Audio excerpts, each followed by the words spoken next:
सैयदना अब्बास रजी अल्लाह अन्हु का घर मस्जिद नबवी के साथ था और उस मकान का परनाला मस्जिद की तरफ था।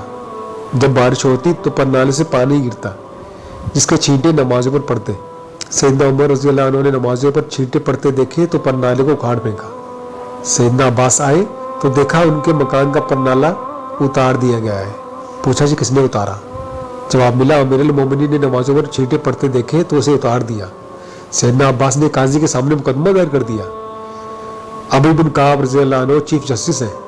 अमीरुल मोमिनीन अबी बिन काब रज़ी अल्लाह अन्हु की अदालत में पेश हुए तो जज साहब लोगों के मुकदमात सुन रहे हैं और सैयदना उमर अदालत के बाहर इंतज़ार कर रहे हैं।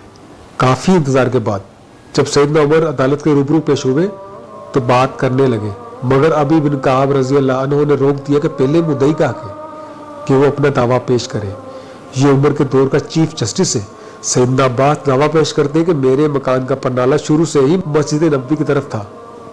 ज़माना नबवी के बाद सैयदना अबू बकर का दौर आया तो भी यही रहा, लेकिन उमर ने मेरे मकान का परनाला आज मेरी अदम मौजूदगी में मेरी इजाज़त के बगैर उतार दिया, लिहाजा मुझे इंसाफ चाहिए। चीफ जस्टिस अबी बिन काब रज़ी अल्लाह अन्हु कहते हैं आप बेफिक्र रहे, आपको इंसाफ मिलेगा।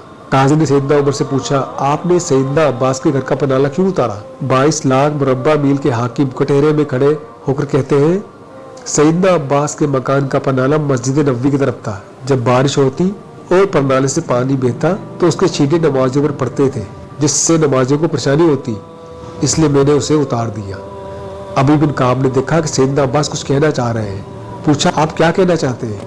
सैयदना अब्बास कहते हैं ये जिस जगह मेरा मकान है यहाँ रसूल पाक सल्लल्लाहु अलैहि वसल्लम ने अपनी छड़ी से मुझे निशान लगाकर दिया था और मैंने उसी जगह मकान बनाया, और फिर जब परनाला नस्ब करने का वक्त आया तो रसूल पाक सल्लल्लाहु अलैहि वसल्लम ने कहा चाचा मेरे कंधे पर खड़े होकर इस जगह परनाला नस्ब कर दीजिए। मैंने नबी पाक के कंधे पर खड़ा होने से इनकार किया, मगर भतीजे के इसरार पर मैंने उनके कंधे पर खड़े होकर यहाँ पर परनाला नस्ब किया। ये परनाला नबी पाक सल्लल्लाहु अलैहि वसल्लम ने खुद लगवाया था। अबी बिन काब ने पूछा क्या इसका कोई गवाह भी आपके पास है? सैयदना अब्बास जल्दी से बाहर गए और कुछ अंसार को लेकर आए। उन्होंने गवाही दी कि सैयदना अब्बास सच कह रहे हैं। ये सुनते ही सैयदना उमर के होश उड़ गए और वो रोने लगे, आंसुओं की झड़ी लग गई। अपना प्यारा नबी याद आ गया और ज़माना नबी का मंजर नजरों में घूम गया। अदालत में सबके सामने ये 22 लाख मुरब्बा मील का हाकिम सर झुकाए खड़ा है, जिसका नाम सुनकर कैसरों की सरागे ऐवानों में लर्जा तारी हो जाता था। सैयदना अब्बास से कहा मुझे नहीं मालूम था कि ये परनाला रसूल पाक सल्लल्लाहु अलैहि वसल्लम ने खुद लगवाया था। आप चलिए मेरे साथ, जैसे रसूल पाक ने ये परनाला लगवाया था वैसे ही आप लगाए। चश्मे कायनात ने देखा वक्त का हाकिम दोनों हाथ मकान की दीवार से टिकाकर खड़ा हो गया, बिल्कुल उसी तरह जैसे रसूल पाक सल्लल्लाहु अलैहि वसल्लम खड़े हुए थे। सैयदना अब्बास अमीरुल मोमिनीन के कंधों पर खड़े हुए और दोबारा उसी जगह परनाला लगा दिया।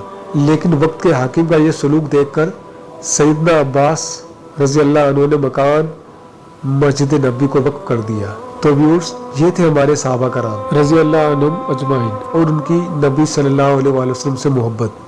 अल्लाह ताला हमें भी नबी सल्लल्लाहु अलैहि वसल्लम से सच्ची मोहब्बत नसीब फरमाए और उनके बताए गए अहकामात पर अमल करने की तौफीक अता फरमाए। वीडियो को लाइक और शेयर कीजिएगा और ऐसी मजीद मालूमाती वीडियोस देखने के लिए सब्सक्राइब कर दीजिएगा और बेल आइकन प्रेस करना ना भूलिएगा। इजाज़त दीजिए, अल्लाह हाफिज़।